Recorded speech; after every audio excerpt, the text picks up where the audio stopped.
To activate the international market in Shopify, start by understanding the concept of international markets and how they can expand your customer base. Shopify provides a built-in feature to manage international markets, making it easy to set up and manage multiple markets from a single store.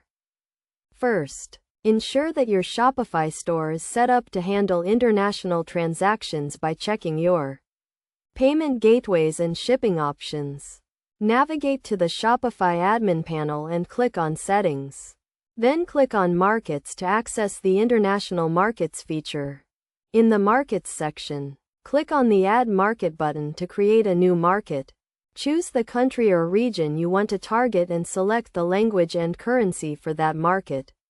You can also set up a unique domain or subdomain for each market to improve branding and search engine optimization. Next, configure your product and pricing settings for each market. You can set different prices for each market based on local competition, taxes, and shipping costs. You can also set up different product offerings for each market to cater to local preferences. To handle shipping and fulfillment for international orders, set up shipping profiles for each market. This will allow you to define shipping rates and delivery times for each market. You can also integrate third-party shipping providers to automate the shipping process.